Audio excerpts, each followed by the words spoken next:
What if your favorite can of Coke became a symbol of a political war? With just one move, Donald Trump slapped a 50% tariff on imported aluminum, sending shockwaves across American industries. The biggest shock? It hit Coca-Cola hard. Overnight, production costs soared, supply chains froze, and now the red can that's been a part of everyday American life may be headed toward a pricing crisis. Is this economic strategy or political roulette? And who's really going to pay the price? The corporation or you? Let's go inside the chaos, because what's unfolding behind closed doors could change what ends up on your grocery shelf tomorrow. When former President Donald Trump announced a dramatic 50% tariff on imported aluminum, it sent shockwaves through many industries, but perhaps none more so than Coca-Cola, the iconic beverage titan whose lifeblood is the humble metal can. What many dismissed as just another policy jab in a larger trade war turned out to be a strategic bombshell with the potential to ripple through American grocery aisles, corporate boardrooms, and even the White House. This is not just about Coca-Cola. This is about the entire American consumer economy, the fragility of supply chains, and the political choices that could redefine what it means to be a domestic brand in a global economy. James Quincy, the CEO of Coca-Cola, wasn't expecting it. Like many corporate executives, he was used to unpredictable political rhetoric. But when he heard Trump's televised statement confirming a 50% tariff on aluminum imports, he reportedly froze. This wasn't just a theoretical shift. Aluminum is central to Coca-Cola's business. Every can, every 12-pack on a supermarket shelf starts with that metal shell. The U.S. beverage industry relies heavily on imported aluminum, especially from countries like Canada, Mexico, Brazil, and others. The U.S. once had more robust aluminum production, but decades of outsourcing and underinvestment changed that. Now, a 50% tariff represents a seismic disruption. So why does it matter? Why does a single tariff make global headlines? Because it affects everything from production lines to consumer pricing. And if one of America's most stable industries can be rocked this hard, who's next? The Trump administration had already imposed a 25% aluminum tariff back in 2018, citing national security concerns and a need to revive domestic production. That move hurt, but major players like Coca-Cola adjusted.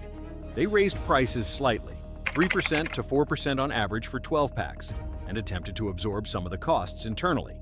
But 50%? That's a different story. It's not a minor adjustment, it's a full-blown crisis. According to insiders, the cost per can could increase by 3 to 4 cents. That might sound negligible, but when you sell billions of cans annually, the numbers add up, fast. What would you do if your entire business model suddenly depended on pennies? Would you risk customer trust or sacrifice your margins? With its global footprint, some may wonder why Coca-Cola can't simply shift focus to international markets. After all, the company operates in over 200 countries.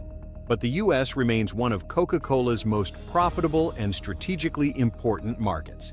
That's not just due to volume. It's about brand power, historical roots, and emotional loyalty. The U.S. soda consumer is a creature of habit. The brand equity built here is foundational. Can a business really afford to let its strongest pillar crack under pressure? Reports quickly surfaced that James Quincy and his team began reaching out to White House officials, urging exemptions or quota adjustments. The argument? While supporting domestic metal producers may be patriotic, there's a gap between intention and execution. Coca-Cola's leadership reportedly stressed the lack of scalable U.S. aluminum production capacity in the short term. Ramping up domestic production isn't like flipping a switch. It takes years and billions in capital investment. Meanwhile, the shelves won't wait. Can patriotism pay the bills when there's no metal to mold?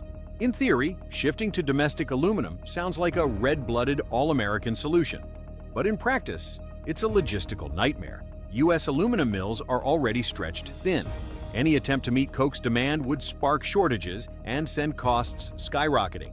Add to that the complex retooling of supply chains, renegotiating contracts, and revising transportation logistics. Even if it were possible, would American consumers stomach a 15% hike for their favorite drink? Would you? Glass bottles? Plastic containers?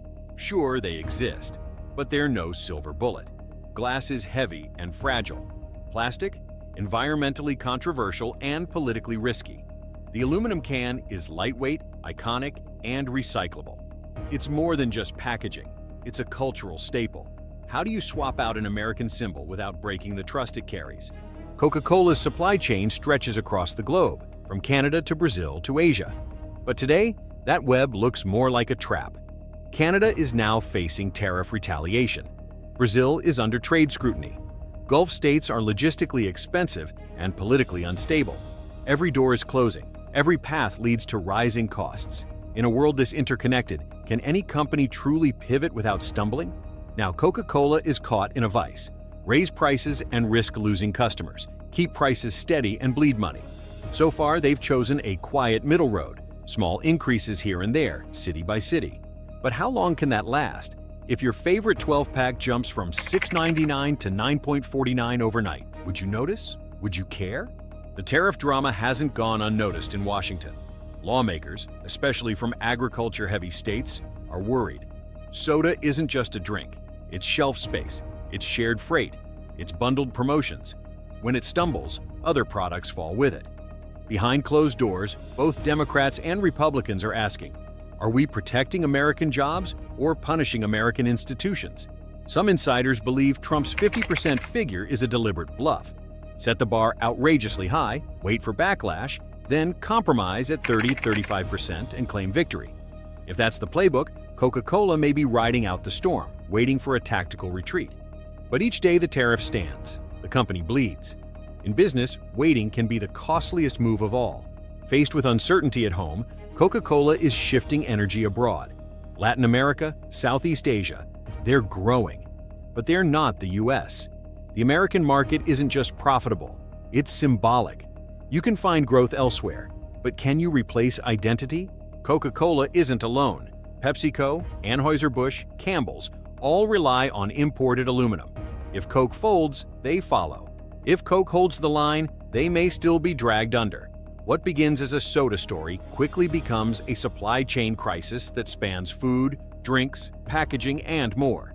Is the entire supermarket aisle now at risk? If nothing changes, Coca-Cola faces an impossible choice. Absorb the cost or transfer it. Shrink margins or shrink market share. Raise prices or raise eyebrows. And once customers walk away, they rarely come back. Is it worth gambling decades of brand loyalty for the sake of policy? As Quincy once put it, opening a Coke with a hamburger is a ritual.